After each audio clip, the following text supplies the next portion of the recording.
ऋग्वेद में हमको सूक्त का अध्ययन करना है। संक्षेप में वैदिक सूक्त के विषय में थोड़ा परिचय देते हुए हम पाठ्यक्रम पर आएंगे। सबसे पहला सूक्त जो ऋग्वेद का एक अग्नि सूक्त है, यानी प्रथम मंडल का प्रथम सूक्त अग्नि सूक्त है, उस पर आएंगे। ऋग्वेद या वेद के स्वरूप के संरचना के दो रूप हैं। एक तो अष्टक क्रम है और दूसरा मंडल क्रम है। पहला अष्टक क्रम है और दूसरा मंडल क्रम है।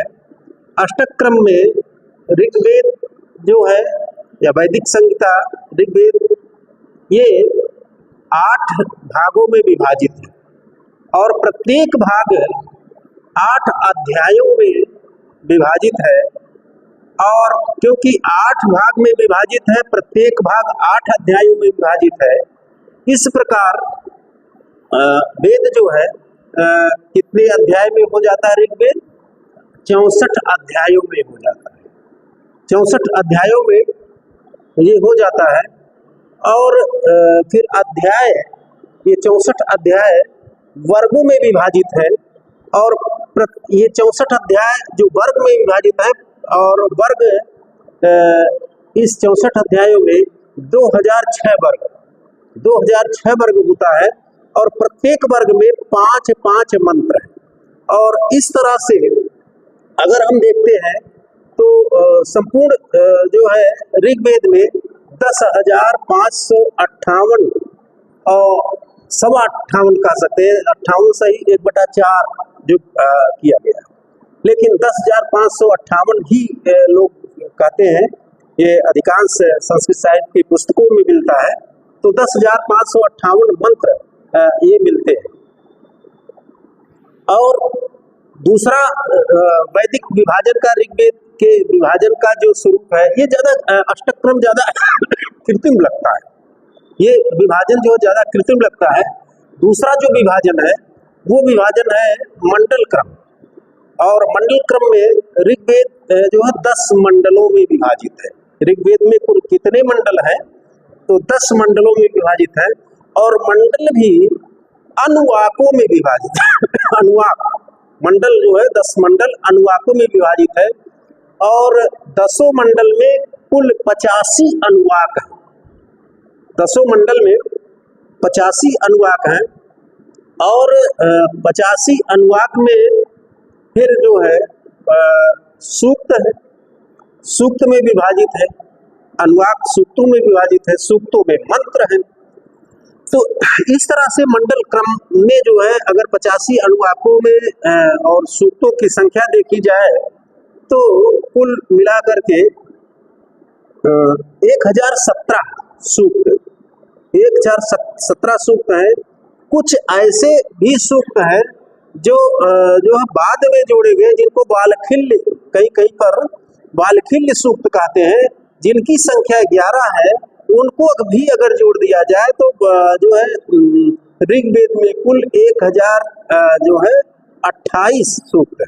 यानी 1017 और 11 अगर जोड़ दिया जाए तो 1028 सूक्त जो है होते हैं। और मंत्रों की संख्या वही है 10,558 सही 1/4, लेकिन 10,558 ही ज्यादातर जो है हमको मिलता है। अब जो पाठ्यक्रम में जो है हमारे निर्धारित है, सबसे पहले वो है अग्निसूक्त। वैदिक ऋषियों ने जो है, वैदिक आर्यों ने विभिन्न प्राकृतिक लीलाओं को सुगमता पूर्वक समझने समझाने के लिए भिन्न भिन्न देवताओं की कल्पना की। और इस संपूर्ण अखिल ब्रह्मांड में या अखिल ब्रह्मांड को जो है विभिन्न प्रकार के देवताओं का या प्राकृतिक शक्तियों को, जिसको देवता माना, उन देवताओं का क्रीड़ांगन यानी देवता इसी में ही जो है विभिन्न प्राकृतिक शक्तियों में रहते हैं, उस रूप में देखा है। और उनकी ऐसी मान्यता थी, वैदिक आर्यों की ऐसी मान्यता थी कि प्राकृतिक नियामक जो है देवताओं के अनुग्रह से या प्रकृति के नियामक देवताओं के अनुग्रह से ही ये जगत का समस्त कार्य जो है ये संचालित होता है। ये वैदिक आर्यों की ऐसी मान्यता थी और उन्होंने फिर जो है अलग अलग प्राकृतिक शक्तियों को अलग अलग देवता के रूप में स्थापित किया। और एक विशेषता और भी वैदिक आर्यों की थी, वो ये थी कि स्तुति काल में वे जिस देवता की, चाहे वो अग्नि हो, चाहे वो वरुण हो, चाहे वो इंद्र हो, स्तुति काल में जिस भी देवता की स्तुति करते थे वो जो है उसको जो है जगत का सर्वाधिक जो है लोकोपकारक, कल्याणकारक, बलशाली और महत्वपूर्ण देवता के रूप में उन्होंने स्थापित किया। अब जहाँ तक वेद में देवताओं की संख्या के विषय में उल्लेख जो मिलता है, एक ऋग्वेद का एक मंत्र है जो प्रथम मंडल का 139वें सूक्त का 119वां मंत्र है, उसमें जो है कहा गया है कि ऋग्वेद में कुल 33 कोटि देवता, कोटि देवता से तात्पर्य है, कोटि का अर्थ है यहाँ करोड़ संख्यावाचक ना होकर के कोटि का अर्थ है प्रकार, प्रकारवाचक है। 33 प्रकार के देवता, जिसमें जो है 11 देवता पृथ्वी स्थानीय है, 11 देवता अंतरिक्ष स्थानीय है, 11 देवता द्विव स्थानीय है या द्विलोक स्थानीय है, कहीं कहीं द्विलोक मिलता है, कहीं कहीं द्विव स्थानीय मिलता है। अब इस तरह से जो है अलग अलग जो है देवताओं का विभाग है, ये पृथ्वी स्थानीय, अंतरिक्ष स्थानीय और द्विव स्थानीय। इसमें एक जो अन्य जो है ग्रंथों में उल्लेख मिलता है कि कोटि करोड़ के अर्थ में, यहाँ जो है कोटि शब्द जो है वो संख्यावाचक ना होकर के प्रकारवाचक है। तो ऋग्वेद में कुल 33 देवता मिलते हैं। एक ब्राह्मण है सतपथ ब्राह्मण, सतपथ ब्राह्मण के 11वें अध्याय के 6वें स्कंद के 65वें मंत्र में उसमें कहा गया है कि जो है ऋग्वेद में जिन 33 प्रकार की देवताओं का वर्णन है, कौन कौन से देवता है, तो उसमें कहा गया 8 वसु, अष्टवसु, 8 वसु और 11 रुद्र, 8 और 11 19, 8 वसु 11 रुद्र 19 देवता हो गए। और फिर आगे कहा गया कि 12 आदित्य, 12, 19 और 12 कितने हो गए, 19 और 12 कितने हो गए, 31, क्यों 31 हुए। इसके बाद जो है एक देवता इंद्र और एक देवता प्रजापति, इस प्रकार मिला करके कुल 33 देवता ऋग्वेद में होते हैं। तो ये जो है जो कोटि शब्द है यहाँ करोड़ संख्या से नहीं है, बल्कि ये जो है प्रकार का वाचक है। अब ऋग्वेद में जो हमको पढ़ना है अग्नि सूक्त, अग्नि सूक्त ऋग्वेद में जो है अगर सूक्त संख्या के आधार पर देखा जाए तो सूक्त संख्या के आधार पर ऋग्वेद का सबसे बड़ा देवता इंद्र है, जिसका उल्लेख 250 सूक्तों में किया गया है। ऋग्वेद में 250 सूक्तों में किया गया है और सूक्त संख्या के आधार पर ऋग्वेद का सबसे बड़ा देवता। लेकिन वैदिक साहित्य में पृथ्वी स्थानीय देवता में सूक्त संख्या के आधार पर अगर कहा जाए तो सबसे बड़ा देवता अग्नि देवता है। अग्नि देवता का उल्लेख ऋग्वेद में 200 सूक्तों में किया गया है। 200 सूक्त इसके लिए ऋग्वेद में मिलते हैं जो है। और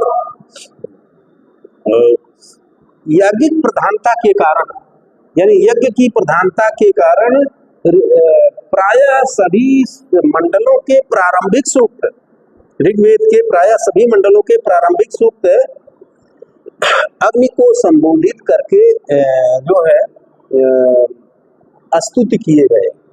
तो क्योंकि याज्ञिक माता में अग्नि का प्रमुख स्थान है, इसलिए जितने मंडल है प्रायः प्रारंभ के जितने भी सूक्त है वो अग्नि देवता को समर्पित है। अग्नि देवता का स्तमन उन सूक्तों में किया गया है। अब अग्नि कैसा है, उसका स्वरूप क्या है, थोड़ी सी चर्चा करते हुए हम लोग जो है आगे बढ़ेंगे।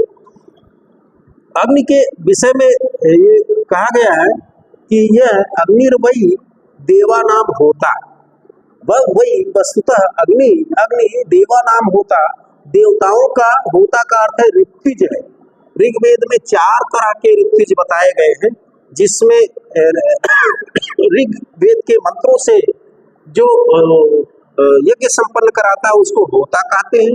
जो यजुर्वेद के मंत्रों से यज्ञ संपन्न कराता है उसको अध्वर्यु कहते हैं। जो सामवेद के मंत्रों से यज्ञ संपन्न कराता है उसको उद्गाता कहते हैं, और जो अथर्ववेद के मंत्रों से यज्ञ संपन्न कराता है उसको ब्रह्मा कहते हैं। ब्रह्मा नामक ऋत्विज यह अथर्ववेद के का ज्ञाता तो होता ही होता है, साथ ही वह ऋग, यजु और सामवेद का भी ज्ञाता होता है। और ब्रह्मा नामक ऋत्विज ही यज्ञ में इन और 3 प्रकार के जो ऋत्विज है, होता, उद्गाता और अध्वर्यु, उनका निरीक्षण करता रहता है। एक तरह से यज्ञ का निरीक्षण करता रहता है कि यज्ञ में कोई जो है क्रियाकलाप या उच्चारण भाग कोई जो है उसमें गलती ना होने पावे। तो निरीक्षण का काम जो है ये ब्रह्मा करता है। ये प्रश्न जो कंपटीशन में प्रतियोगी परीक्षाओं में कई बार आया है कि कौन देवता, ऋग्वेद का कौन सा देवता जो है यज्ञ में ऋत्विज यज्ञ का निरीक्षण करता है, तो ब्रह्मा नामक ऋत्विज जो है यज्ञ का निरीक्षण करता है। इसके लिए जो है ऐसा कहा गया है कि इसका मुख्य रूप, अग्नि देवता का मुख्य रूप प्रकाशमय, प्रकाशमान है, और इसकी ज्वालाएं विद्युत और किरणों के सदृश हैं। अग्नि जो है, अग्नि को फिर हिरण्य रूप कहा गया। अग्नि जो है के मार्ग को कहा गया कि कृष्ण वर्तमय, यानी उसका मार्ग कृष्ण है, काला है। जिस मार्ग से चला गया वो मार्ग कृष्ण वर्ग हो गया या कृष्ण वर्तम हो गया। वर्तम कृष्ण वर्ण वाला, वर्तम का अर्थ होता मार्ग, वर्तम का अर्थ मार्ग, यानी काले मार्ग वाला है। और इसके लिए और भी तमाम जो है विशेषण और प्रयुक्त हैं, जैसे जो है उसको धूमकेतु विशेषण, उसके लिए अग्नि के लिए धूमकेतु विशेषण भी प्रयोग किया गया है। और ये उसको कहा गया घृत पृष्ठ, घृत पृष्ठ, घृत पृष्ठ जिसका पीठ घी का बना हुआ, घृत जिह्व, घी, घृत घी, तो जिसकी जीवा घी की है, तो यज्ञ आहुति में घी डाली जाती है। तो इस तरह से और इसके बाद मंत्र जिह्व, ऊर्जोनपात, ये इस तरह के जो है इसके लिए विशेषण, तमाम विशेषण जो है प्रयुक्त है, क्योंकि वह जो है समस्त गृहस्थों के घर में रहता है अग्नि, इसलिए उसके लिए विशेषण और भी आया है कि गृहपति, अग्नि के लिए विशेषण आया है गृहपति।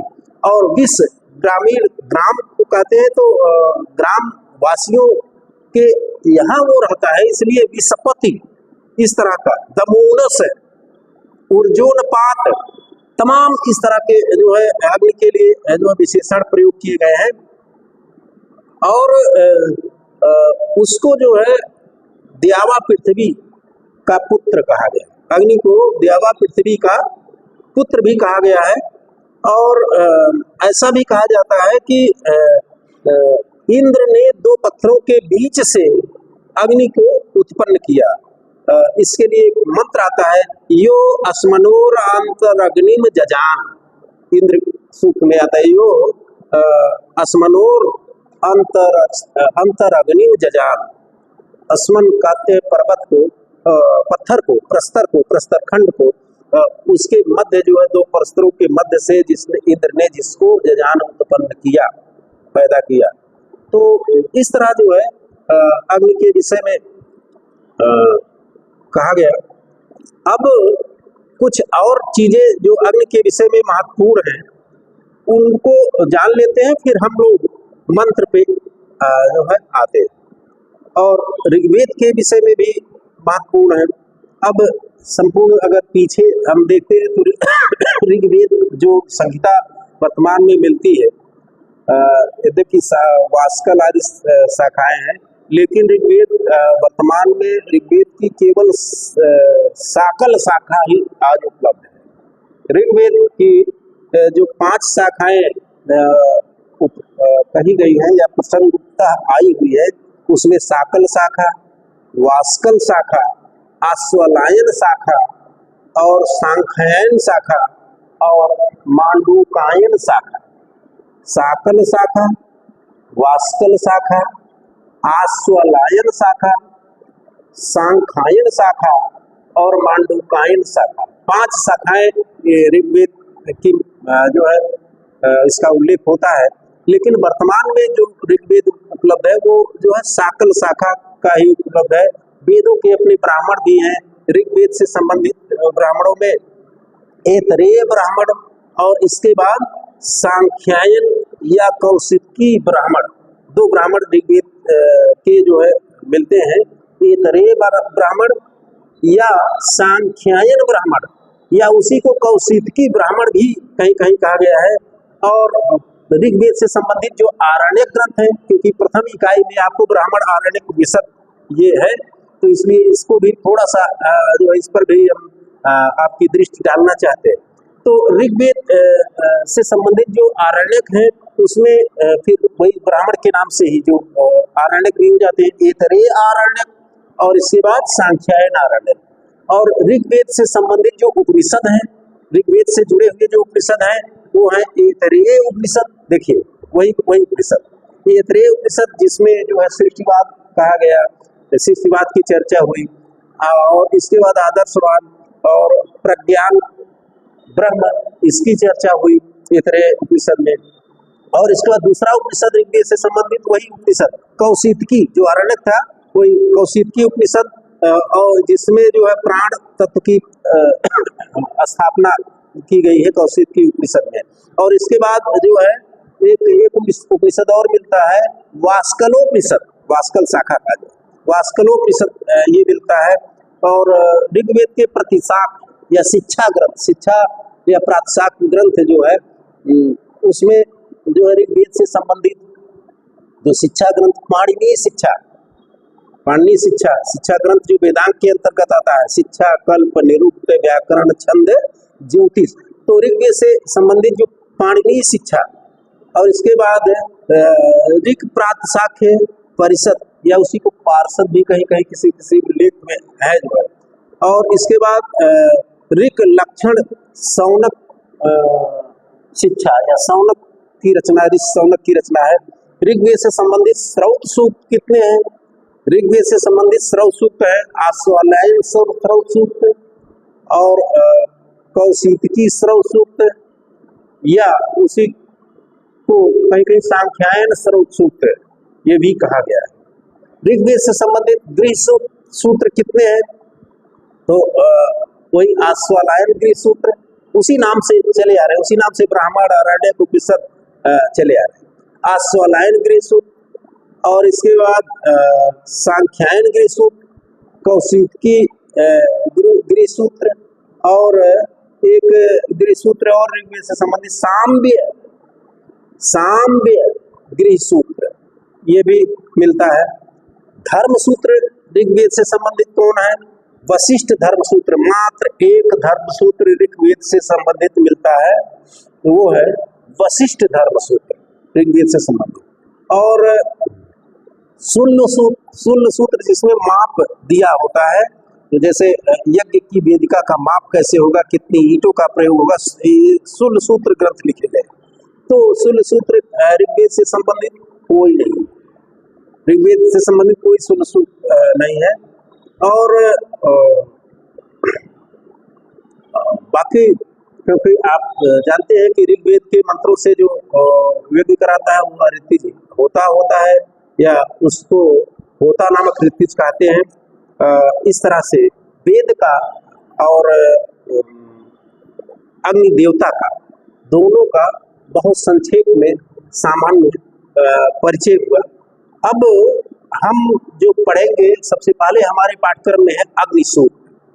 अग्नि सूक्त ऋग्वेद संहिता के प्रथम मंडल का प्रथम सूक्त है, इसीलिए कभी कभी अग्नि के आगे आप देखते होंगे पाठ्यक्रम में लिखा एक एक है। एक जो संख्या है, एक पहली संख्या है मंडल और दूसरी संख्या है सूक्त। तो जो है अग्नि सूक्त जो है ये पूरी तरह से अग्नि को समर्पित है। इसके ऋषि कौन है, अग्नि सूक्त के ऋषि कौन है? तो हर सूक्त के, ऋग्वेद के हर मंडल के सूक्तों के अलग अलग जो है ऋषि है। तो अग्नि सूक्त के ऋषि है मधुच्छंदा, ऋषि मधुच्छंदा है। और देवता स्वाभाविक है कि अग्नि देवता है, देवता अग्नि है, और ऋषि है मंत्र दृष्टा ऋषि जो है ये कौन है? मधुच्छंदा। और इसमें छंद कौन सा है? इस सूक्त में छंद कौन सा है? इस सूक्त में गायत्री छंद है। गायत्री छंद दो रूपों में जो है प्रयुक्त मिलता है। एक तो होता है 8 वर्ण का 3 चरण, यानी गायत्री में कुल 24 वर्ण 24 अक्षर होते हैं। 8 वर्ण का 3 चरण होता है। और दूसरे रूप में प्रयुक्त होता है गायत्री, दूसरे रूप की गायत्री होती है कि 6 वर्णों की 4 चरण वाली। इसमें भी होते 24 वर्ण ही है, तो या तो 8 का 3 चरण, या तो 4 का 6 का 4 चरण, ये जो है होता है। और इसके ऋषि मधुच्छंदा है ऋषि, क्योंकि वेद अपौर से कहा गया है, और ऋषि मधुच्छंदा है। कुछ लोग इसको कर्ता के रूप में देखते हैं, लेकिन ऋषि की जो परिभाषा मिलती है साहित्य में, ऋषियों मंत्र दृष्टारा, ऋषि जो है मंत्र दृष्टा कहे गए। ऋषि जो है मंत्र दृष्टा कहे गए। मंत्र दृष्टा से तात्पर्य ये है कि मंत्र का साक्षात्कार करने वाले, बिल्कुल मंत्र के समतुल्य, मंत्र को ही जीने वाले, ये कर्ता नहीं, ये रचनाकार नहीं, बल्कि मंत्र को अनुभूत करने वाले, मंत्र के साक्षात्कारता। तो इसीलिए कहा गया कि वेद अपौर से किसी पुरुष के द्वारा नहीं किया गया, बल्कि वैदिक ऋषियों ने मंत्र का साक्षात्कार किया है, मंत्र को जिया है। जो है ऋषि मंत्र है, मंत्र ऋषि है, इसलिए जो है इसका कर्ता कोई नहीं कहा जाता। जो है वैदिक ऋषि, मंत्रों के दृष्टा ऋषि कहे जाते हैं। अब सबसे पहला जो मंत्र है इसमें वो है पहला मंत्र है अग्निमीले पुरोहितम यज्ञस्य देवम ऋत्विजम होतारम रत्न धातमम। पहला मंत्र देखिए, अग्निमीले पुरोहितम यज्ञस्य देवम ऋत्विजम होतारम रत्न धातमम। एक चीज यहाँ स्पष्ट कर देना चाहते हैं, अग्निमीले, जबकि ये ईल नहीं है, ये ईड है, ईड धातु अस्तुत के अर्थ में आता है। ईड धातु अस्तुत के अर्थ में आता है। इसके लिए नियम बताया गया है, एक नियम बताया गया है कि अज मध्यस्थ डकारस्य लकारम बाच जगु। अज मध्यस्य, देखिए ईड धातु, ईडे, ईडे अस्तित्व, अग्निम ईडे, अग्निम, अग्नि को ईट का अर्थ हो गया स्तुति करते हैं, अग्नि की वंदना करते हैं, अग्नि की स्तुति करते हैं। लेकिन ये डा के स्थान पर ला, वैदिक प्रयोग, वैदिक प्रयोग हो गया। इसके लिए नियम जो बताया गया है कि जो अज मध्यस्थ डकारस्य लकारम वही वह विचा जगु, ये नियम है। अच के मध्य, अच कहते हैं स्वर को, यानी स्वरों के मध्य अगर डकार से डकार हो तो उसका क्या हो जाए, लकारम, लकार हो जाए। तो ईडे में देखिए, ईडे में ई स्वर है और डा पे एक ही मात्रा है, वह भी स्वर है, बीच में डा है, तो दो अच के मध्य में डा है, इसलिए ला हो गया। कभी कभी ये संशय हो जाता है कि ईट धातु है तो ईले क्यों कहा गया, तो ये यहाँ स्पष्ट कर देना आवश्यक था। ये आपको भी जानना चाहिए, कभी कभी प्रतियोगी परीक्षाओं में, साक्षात्कार में पूछा जाता है, इंटरव्यू में पूछा जाता है, तो ये जो है यहाँ स्पष्ट हो जाना चाहिए। अग्नि में नीले पुरोहितम, और देखिए प्रायः जो है जो वेद पाठी है वो दो स्वरों के मध्य डकार को लकार उच्चारित करते हैं, और ढकार अगर आ गया तो लह, ला और ह, डा को ला और ढा को लह, यह उच्चारित करते हैं।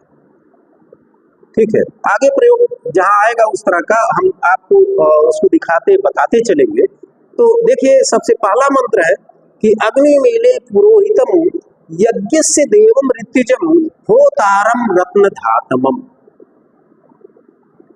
अब सबसे पहले हम एक एक पद का अर्थ देख लेते हैं। अग्निम,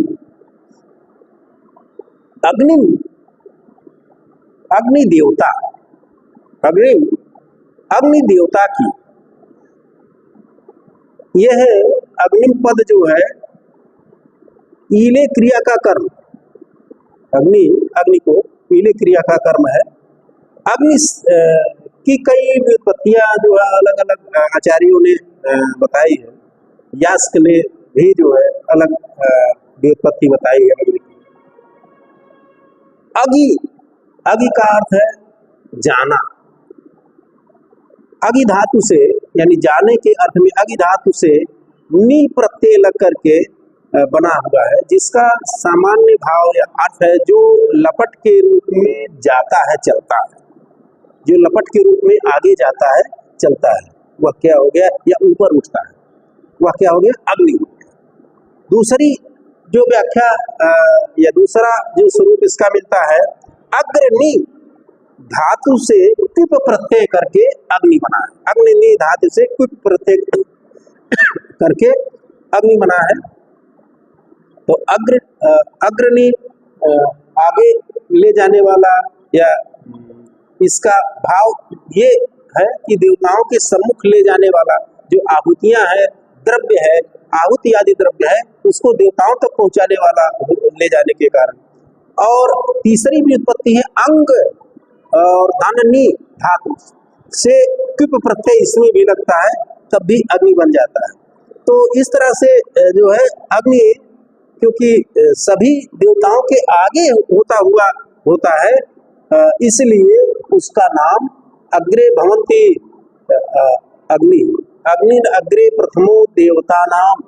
ये जो है तैतृय उपनिषद, तैतृय ब्राह्मण, इसमें कहा गया है कि अग्रे अग्निम अग्रे प्रथमो देवता नाम, अग्नि देवता नाम, देवताओं में अग्रे सबसे पहले होता है, अग्रे प्रथमा, सबसे पहले अग्नि की उपासना, क्योंकि यज्ञ प्रारंभ होता है सबसे पहले अग्नि की ही उपासना होती है। और अग्नि देवताओं को यज्ञ में आहूत करता है, बुलाता है, तो इसलिए अग्निर्वै देवानाम होता है, जो कहा गया कि वस्तुतः अग्नि देवता जो देवताओं का ऋत्विज है, क्योंकि वही देवताओं को यज्ञ में आहूत करता है, बुलाता है। तो अग्नि, ऐसे उस अग्नि को ईले, ईले स्तुति करता हूं, प्रार्थना करता हूं, या उससे याचना करता हूं। जो ऋषि है वो कह रहा कि अग्नि मीले, मैं उस अग्नि देवता की मीले स्तुति करता हूँ, प्रार्थना करता हूँ, जो क्या है पुरोहितम, जो क्या है पुरोहितम, जो पुरोहित है, यानी जो यज्ञ का पुरोहित है, यज्ञ का पुरोहित, यज्ञ कराने वाला, यज्ञ को पूर्ण कराने वाला कौन है? अग्नि है, जो पुरोहितम होता नामक ऋत्विज है, पुरोहित है। और देखिए आगे फिर कह रहे हैं कि यज्ञ से पुरोहितम पद जो है यज्ञ से का के साथ जुड़ा हुआ, यज्ञ से पुरोहितम, जो यज्ञ का पुरोहित है, और जो देवम देव या ऐसा देव, अग्निदेव, ऐसे देव को, देव जो प्रकाश युक्त है, देवता है, ऐसे देव को जो फिर कह रहे हैं कि ऋत्विजम, जो ये ऋत्विज है, उस यज्ञ का ऋत्विज है, यज्ञ कराने वाला ऋत्विक है। और होतारम, देखिए होतारम जो आह्वान करने वाला है, यज्ञ में देवताओं को बुलाने वाला है, होता है। रत्न धातमम, एक एक पद का अर्थ देख लेते हैं, फिर अभी सामूहिक रूप में हम उसको देखते हैं। रत्न धातमम, जो रत्न धा, रत्न धा, धा धारण करने वाला रत्न, जो रत्नों को धारण करने, तमक प्रत्यय जिसमें लगता है अधिकता का बोधक होता है। तो रत्न धातमम का अर्थ हो गया रत्नों को, अधिकांश रत्नों को या रत्नों को धारण करने वाला, धारण कराने वाला, रत्नों को देने वाला श्रेष्ठ दाता। तो इस तरह से एक एक पद का अर्थ हो गया। फिर एक बार इसको सामूहिक रूप में करके देखते हैं। अग्नि मीले पुरोहितम यज्ञ से देवम ऋत्विजम होतारम रत्न धातम। इसका जो है देखिए वैदिक मंत्रों का पदपाठ भी किया जाता है, कभी कभी पदपाठ भी पूछते हैं। वैदिक मंत्रों का पदपाठ अगर करना है तो कि उन वैदिक मंत्र में प्रयुक्त पदों को तोड़ देना, अलग अलग कर देना ही पदपाठ है। पदपाठ जैसे अग्नि मीली इस मंत्र का, अग्नि मीले पुरोहितम यज्ञ से देवम ऋत्विजम होतारम रत्न धात्म, अगर इसका पदपाठ करना हो वैसे ही रख देना है, अलग अलग करके। अग्नि मीले एक में था तो अग्नि अलग हो गया, फिर विराम लग गया, पीले अलग हो गया, फिर विराम लग गया, फिर पुरोहितम तो पूरा है, हितम विराम लग गया, फिर इसके बाद यज्ञ से लिख गया, विराम लग गया, फिर देवम, देवम लिख गया, विराम लग गया, ऋत्विजम फिर विराम लग गया, फिर होतारम फिर विराम लग गया, रत्न धात्मम लिख करके फिर विराम लग गया। यही पदपाठ है। सामान्यतया पदपाठ जो है, पदपाठ का अर्थ है कि अलग अलग जो है पदों को रख देना, पद को पढ़ना।